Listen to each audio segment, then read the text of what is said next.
지난 한 주 동안 시카고에서 열린 2016년도 한인 연합 감리교회 총회에 참석하고 왔습니다. 지난주에 골골대는 제 모습을 보고 몇 분이 걱정들을 많이 하셨는데요. 또 우리 임원 회장님은 저와 함께 같이 가는 우리 전도사님들한테 담임 목사 잘 부탁한다고 그렇게 부탁까지 해주셔서 잘 다녀왔습니다. 어떤 분들은 시카고까지 가니까 얼마나 좋냐고, 비행기 타고 얼마나 출세했냐고 그렇게 이야기를 하시는 분들도 있는데, 정작 같이 저를 따라간 우리 두 전도사님은 고생만 하다 왔습니다. 담임 목사 잘못 만나가지고 가서 일만 죽어라고 하다가 왔는데 말이죠. 그런데 다른 사람들은 그걸 어떻게 생각하는지 잘 모르겠습니다. 근데 제가 참 감사한 건 뭐냐면, 저희 교회에 참 좋은 일꾼들을 보내어 주셨고, 특별히 우리 전도사님들이 참 어렵고 힘든 시기를 보내는데도 불구하고 정말 열심을 다했다는데 제가 뿌듯함도 들고 감사함도 들었습니다. 오셨던 모든 분들이 하시는 말씀이, 야, 저 교회는 어느 교회길래 저렇게 열심히 하는가.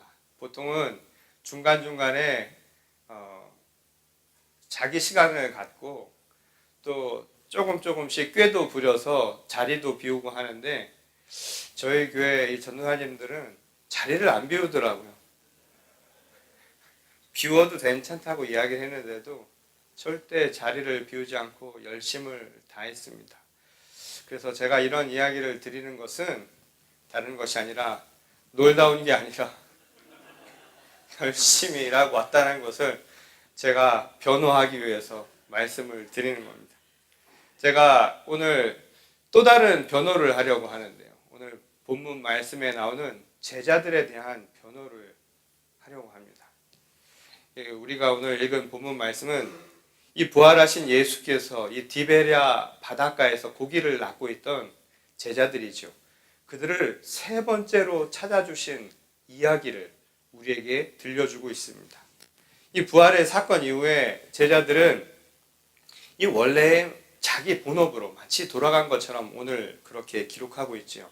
그래서 바닷가에서 물고기 잡는 일에 모든 것을 다 매진하고 있었던 그런 상황을 우리에게 기록해 주고 있습니다.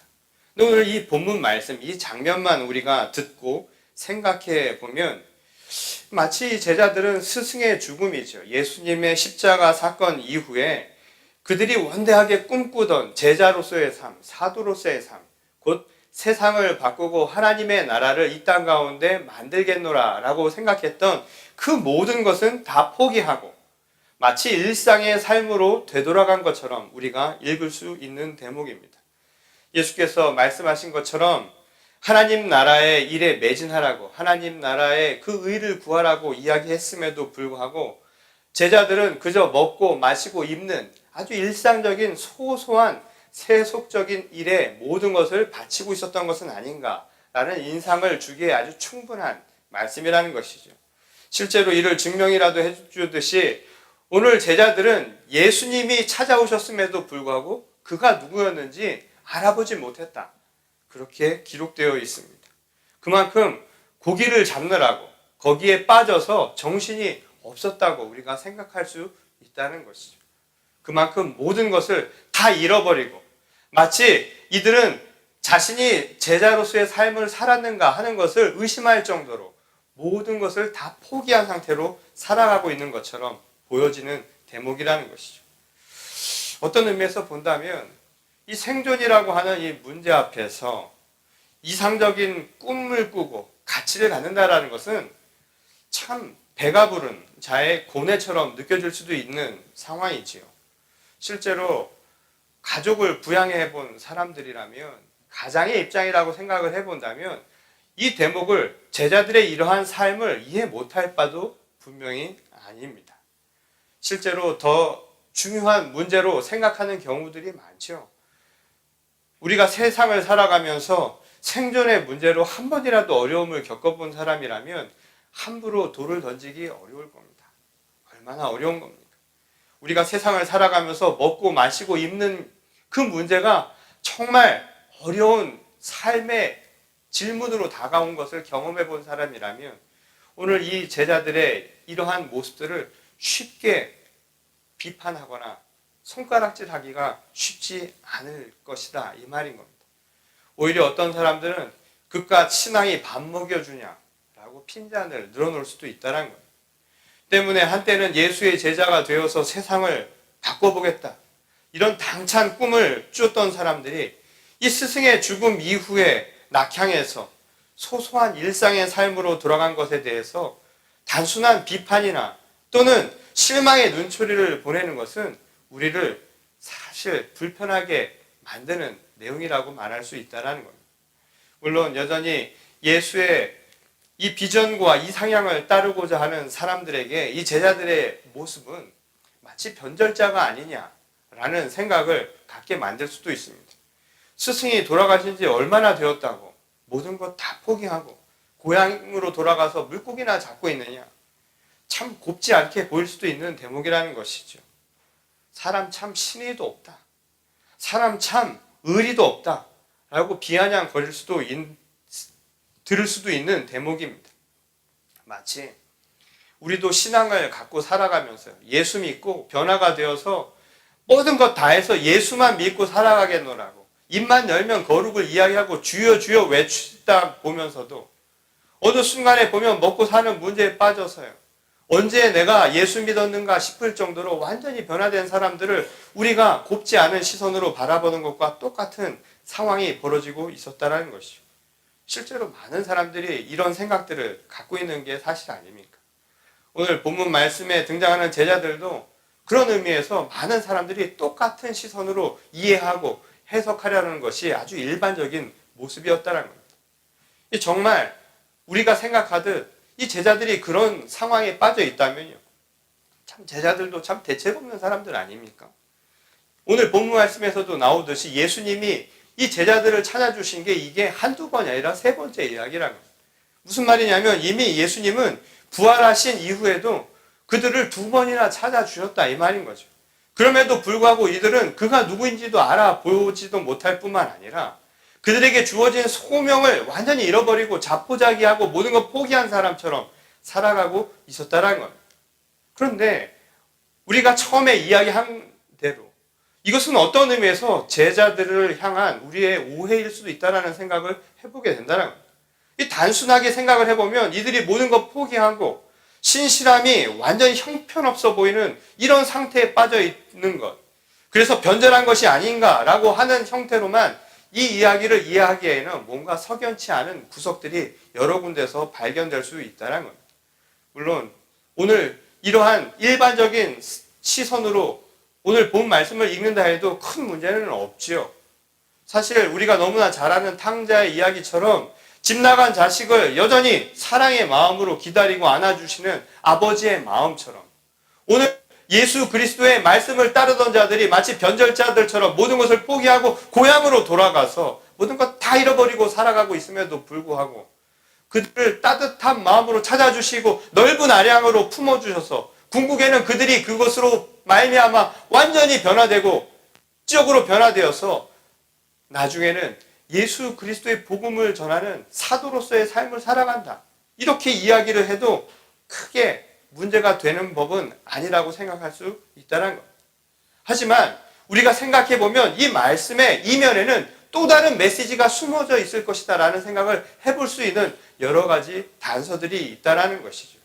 그 중에 하나가 무엇이냐 하면 바로 마태복음 4장에 나온 사건입니다. 그 사건은 무엇이었냐 하면 예수께서 공생애를 시작하면서 그의 제자들을 찾아가시는 대목이 있죠. 예수께서 제자들을 찾아가셨을 때 그들은 어부로서의 삶을 살아가고 있었습니다. 그 순간 예수께서 그들에게 하신 말씀이 무엇이었습니까? 이제 물고기를 낚는 어부가 아니라 이제 사람 낚는 어부가 되게 하자라는 말씀이었습니다. 그래서 그들은 예수께서 말씀하신 것처럼 이미 그 순간 물고기 낚는 어부로서의 삶은 내려놓고 사람 낚는 어부, 곧 예수 그리스도의 제자가 되겠노라고 결단하고 따랐던 그 사건을 우리가 기억하고 있다는 것이죠. 때문에 오늘 이 이야기는 부활의 사건 이후에 제자들이 낙향해서 물고기를 잡는 이야기가 아니라 오늘 또 다른 표현으로 있다라는 겁니다. 곧 이 이야기는 사실 그들이 낙향에서 물고기를 잡는 내용이라기보다는 사람 낚는 어부로서 또 다른 삶을 살아가고 있었다라는 해석을 할 수 있다는 겁니다. 이미 예수의 제자들은 이전에 어부로서의 삶을 완전히 되찾고 현실 도피하는 삶을 살고 있었던 것이 아니라 사실은 신앙 공동체, 초대 교회의 원형이 되는 일들을 지도자로서 행하고 있었다라고 우리가 생각할 수 있는 대목이라는 거죠. 실제로 제자들이 우리가 생각한 대로 물고기를 잡으러 낙향했다라고 보기 어려운 대목들이 여러 군데서 발견되지 않습니다. 십자가의 사건 이후로 위축이 되기는 했지만 그들의 모임은 여전히 지속되고 있었습니다. 실제로 마가의 다락방에서 있었던 사건도 그렇고 궁극에는 오순절 성령 강림의 사건도 그들의 모임을 통해서 하나님이 행하신 역사였다는 것이죠. 비록 위축이 되기는 했어도 그들의 모임은, 그들의 신앙 공동체는, 제자로서의 마음들은 버림진 것이 아니라 끊임없이 지속되고 있었다는 겁니다. 예수님의 부르심대로 나름대로 교회의 사역들을 지속적으로 이어가고 있었다는 것이지요. 때문에 오늘 이 본문에서 지적하고 있었던 문제는 모든 것에 실망해서 낙향을 한 제자들, 바로 그 이야기를 하고 있는 것이 아니라 사실은 초대 교회, 초대 신앙 공동체에서 무언가를 잃어버리고 표류하고 있었던 바로 그 상황을 우리에게 알려주고 있다라는 해석이 가능하다는 겁니다. 무슨 말이냐 하면 이 교회의 중심, 곧 교회의 중심은 어디까지나 예수 그리스도 아닙니까? 신앙 공동체의 핵심은 예수 그리스도가 계신 것, 바로 그것이 중요한 것 아니었습니까? 제자들이 따르고자 했던 것도 다른 것이 아니라 바로 살아계신 예수님이었죠. 십자가의 사건은 바로 예수님이 사라지는, 예수님이 더 이상 우리와 함께하지 않는다라는 것을 의미하는 것이었다는 겁니다. 그러나 부활하신 예수님이 찾아주심으로 그들에게 다시 나타난 것은 무엇이었습니까? 하나님은 살아계십니다. 예수 그리스도는 우리 가운데 영원토록 살아계십니다. 부활하신 예수를 믿는 것은 그런 의미에서 우리가 영원토록 예수님과 함께 하신다라는 믿음이 그 안에 있다라는 것이었죠. 그런 의미에서 신앙 공동체를 움직이는 중요한 것, 교회의 핵심은 예수님이 살아계심, 곧 부활에 대한 믿음이라는 사실을 우리에게 가르쳐주고 있다는 겁니다. 그런 의미에서 오늘 이 이야기는 단순히 길을 떠나서 물고기를 잡으려 떠난 그들의 이야기가 아니라 예수님이 떠난 이후에 흔들리는 교회 공동체, 신앙 공동체에 대한 이야기를 우리에게 가르쳐주고 있다는 것이죠. 그리고 당시 제자들과 그리고 예수님이 없다고 또한 더 이상 우리와 함께 하지 않는다라고 생각했던 많은 신앙 공동체의 지도자들과 신도들에게 주는 말씀이었다라는 사실입니다. 그들이 봉착하게 된 어려움이었죠. 그들은 예수님이 더 이상 살아계시지 않는다라는 그런 어려움 속에서 자신의 능력으로, 자신의 힘으로, 자신의 생각만으로 어떻게든 이것을 유지하기 위해서 온갖 노력들을 다 기울이고 있었다라는 겁니다. 이 다양한 전통을 가진 여러 사람들이 모여 있었습니다. 초대 교회 지도자들과 또한 그 신앙 공동체를 구성하고 있었던 많은 사람들은 그런 의미에서 나름대로 무언가를 해보려고 노력을 하고 있었다는 것이죠. 근데 오늘 예수님의 말씀은 바로 이것입니다. 너희들의 노력과 의지만으로 신앙 공동체가 유지가 되지 않는다는 거예요. 오늘 신앙 공동체를 유지시키고 굳건하게 만드는 것은 살아계신 예수님, 오늘 부활에 대한 믿음이 곧 너희들을 굳건하게 만들 수 있을 것이다 라고 가르쳐주고 있다는 겁니다. 그럼에도 불구하고 당시 예수님의 부활을 완전히 믿음으로 고백하지 못한 상태, 그 속에서 교회는 끊임없이 흔들리고 있었다는 것을 우리에게 보여주는 대목이지요. 그리고 어떤 특정한 지도자들이 나타나서 자신의 능력으로, 자신의 지혜로, 자신의 생각으로 교회 공동체를 이끌려 노력하는 것에 대해서 주시는 말씀이기도 했다는 겁니다. 교회의 머리 대신 예수님, 곧 부활하신 예수 그리스도에 대한 믿음의 반석 위에 교회는 세워지는 겁니다. 여러분들이 아무리 노력하려 해도 그것만으로는 여러분의 교회가, 신앙 공동체가 설 수 없다라는 겁니다. 아주 위험해질 수 있다는 것을 오늘 본 말씀 우리에게 가르쳐주고 있다는 것이죠. 오늘 본문에도 나타나듯이 그들이 아무리 그물을 던지려 해도 열매가 없다 이 말인 겁니다. 무슨 말입니까? 지금 물고기를 낚는 이야기가 아니라 사람을 낚는 이야기입니다. 곧 신앙 공동체를 이끌어가는 교회 종교 지도자들이, 초대 신도들이요, 자기 나름대로 자기의 생각을 가지고 사람 낚는 어부의 역할을 하려고 온갖 노력을 기울였지만 그것만으로는 되지 않는다 이 말인 것이죠. 예수가 없으면 교회는 아무 의미가 없다라는 겁니다. 오늘 우리에게 주시는 말씀입니다. 여러분, 교회에 예수가 없으면 교회가 아닙니다. 살아있는 교회는 예수님이 살아있는 교회입니다. 오늘 우리가 있는 것이 중요한 것이 아니라 우리 가운데 예수 그리스도가 살아있는 것이 더 중요한 것이다라는 말씀인 것이죠. 열매는 바로 우리 안에 살아계신 그리스도 예수를 통하여 나타나는 겁니다. 내가 사는 것이 아니요, 오늘 십자가 안에서 죽으시고 십자가의 부활을 통해 다시 사신 그리스도 예수가 오늘 내 안에 살아있을 때 나도 사는 것이요, 오늘 교회도 살아있는 교회가 될 수 있다는 것입니다. 그런 의미에서 오늘 예수께서 빈손으로 아무런 소득이 없지요, 자기 나름대로 사람을 낚는 어부가 되리라고 했던 초대 교회의 모든 공동체의 지도자들과 신도들이 아무런 노력을 해도 그게 제대로 되지 않는다 이 말이에요. 그런 그들에게 예수께서 하신 말씀은 무엇이었습니까? 오른편으로 그물을 던지라 라고 이야기를 하십니다. 이 말은 오른편이냐 왼편이냐가 중요한 것이 아니죠. 더 중요한 것은 무엇입니까? 예수님의 말씀을 듣는 게 중요하다는 겁니다. 그 방향에 대한 이야기가 아니라 이 말씀을 듣는 순종에 곧 중심이 있다는 것을 우리에게 가르쳐주는 대목이란 겁니다. 왼쪽이냐 오른쪽이냐 그 방향을 하고 있는 것이 아니라 지금 이 말씀을 듣고 있는 사람들, 이 명령을 따르려고 하는 사람들의 중심이 어디에 있어야 하느냐? 예수님의 말씀에 있어야 한다는 사실을 우리에게 가르쳐주고 있다는 겁니다. 그 순종의 마음을 갖는 거죠. 그러니 오늘 이 순종의 마음을 가지려면 부활하신 예수님의 말씀임을 우리가 기억해야 할 것 아니겠습니까? 그러니 교회는 좌로도 우로도 치우칠 필요가 없는 것이죠. 어느 쪽이 되었든 어느 쪽으로 가라 하든 그것이 예수님의 말씀이면 예수님의 말씀대로 가는 것, 그것에 의지할 수 있는 믿음을 갖는 것, 이것이 바로 신앙인에게 필요한 가장 중요한 모습임을 우리에게 말씀해주고 있다는 것. 절박함 속에서, 위기 속에서 지금 우리가 살 수 있는 길은 무엇입니까? 다른 것이 아니죠. 예수 그리스도의 말씀을 따르는 겁니다. 우리가 너무나 잘 아는 이야기죠. 풍랑을 만난 제자들에게 그들이 살 수 있었던 길은 다른 것이 아니었습니다. 예수님이 함께하는 것이었죠. 예수님이 육신의 죽음으로 말미암아 모든 것이 풍랑처럼 보이는 제자들에게 초대 교회에 주시는 말씀도 마찬가지였습니다. 육신으로는 함께하지 않지만 내가 너희와 늘 함께 영원히 함께하리라는 말씀처럼 내가 영으로 너희와 함께 하실 것이다. 이게 바로 부활이 우리에게 가르쳐 주신 소망의 말씀 아닙니까? 이 믿음의 반석 위에 교회가 제대로 설 수 있다라고 오늘 우리에게 가르쳐주고 있는 것입니다. 오늘날도 그렇지만 여러분, 예수 없는 교회는 매우 위험한 모습이 아닐 수 없습니다. 자신의 생각만으로, 자신의 주장만으로 교회가 건강해질 수 있다는 것은 착각입니다. 오만일 수 있다는 것이죠. 무엇보다 예수님의 말씀이 살아있지 아니하면, 예수님의 가르침대로 행하지 아니하면 그것은 온전한 교회의 모습, 그리고 건강한 교회의 모습이라고 말할 수 없습니다. 무엇보다 예수님의 말씀이 아니라 세상의 풍조를 쫓는 세대가 되어서는 결코 안 된다는 것이죠. 결코 열매를 맺을 수 없습니다.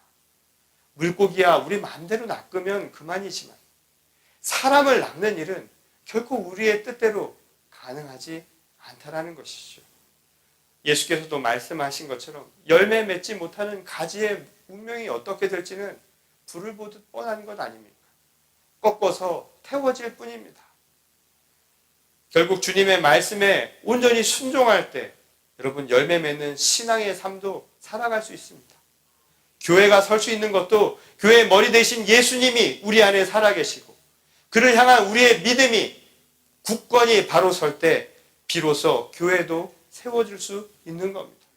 그리고 그것을 통해서 열매 맺는 하나님의 역사가 우리 가운데 임하게 될 것입니다. 이 순종하는 믿음의 반석 위에서 열매도 맺어지고 오늘의 말씀처럼요, 찢어지는 아픔이나 갈등도 넘어설 수 있게 될 겁니다. 온전한 열매, 그것은 예수 그리스도와 함께 이루어지는 주님의 역사입니다. 오늘 그런 교회와 그런 성도가 될 수 있기를 소망합니다.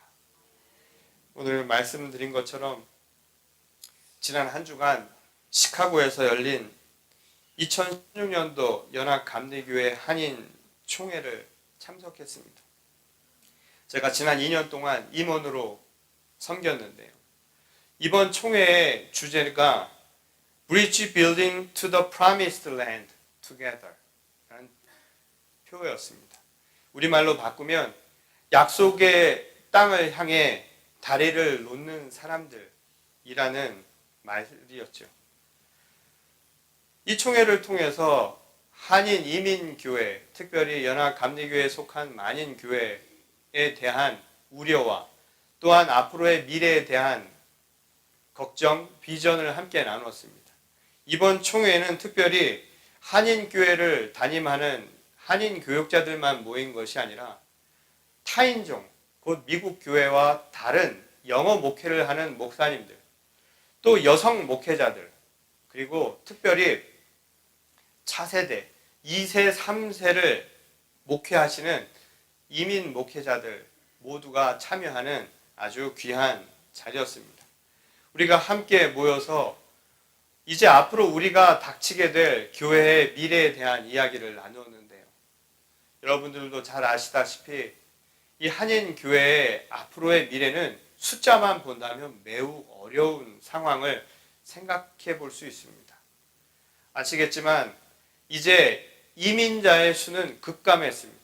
급감 정도가 아니라 지난 2013년도 한국 이민 통계 자료에 의하면 전체 이민 신청자가 357가구에 그쳤습니다. 이 357가구라는 수는 미국으로 이민 오는 자의 숫자가 아니라 한국에서 세계 곳곳으로 이민 가는 가정의 수입니다. 그 말은 무엇인가 하면 이제 우리가 살고 있는 이 미국 땅에 이민자가 더 이상 예전처럼 오는 일은 없어질 거란 이야기입니다. 또 한 가지 이야기할 수 있는 것은 한국의 인구 급감입니다. 저도 인구학을 전공한 사람인데요. 한국의 인구 통계에 의하면 앞으로 한국의 인구는 아주 줄어들 전망입니다. 지금 현 상태로 가면 앞으로 100년, 200년 뒤에는 한국 땅에 한국 사람이 살지 않는 상황도 생겨날 수 있습니다. 이런 현실 속에서 우리가 오늘 교회에 대한 이야기를 나눕니다. 우리가 무슨 이야기를 나누는지 아세요? 사람 낚는 이야기를 했습니다. 물고기를 낚듯이 우리가 물고기를 잡기 위해 사람을 낚기 위해 어떻게 하면 교회가 부흥할 수 있을까? 어떻게 하면 교회가 성장할 수 있을까? 그 비전과 소망을 나누었습니다. 그런데 제 마음속에 어떤 생각이 드는 줄 아십니까?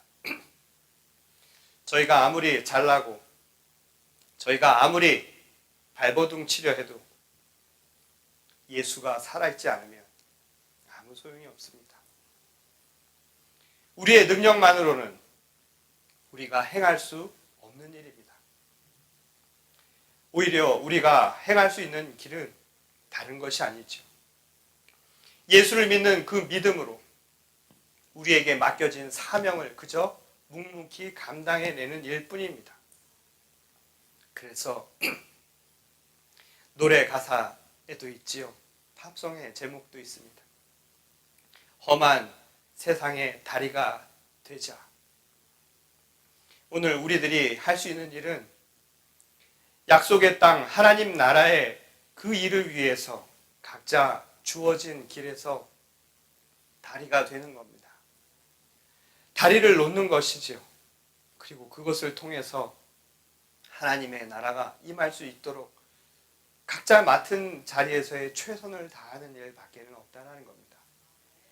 그리고 그 전제는 다른 것이 아니라 살아계신 예수 그리스도, 부활을 통해서 우리에게 주신 그 말씀을 우리 마음속 깊이 새기는 겁니다.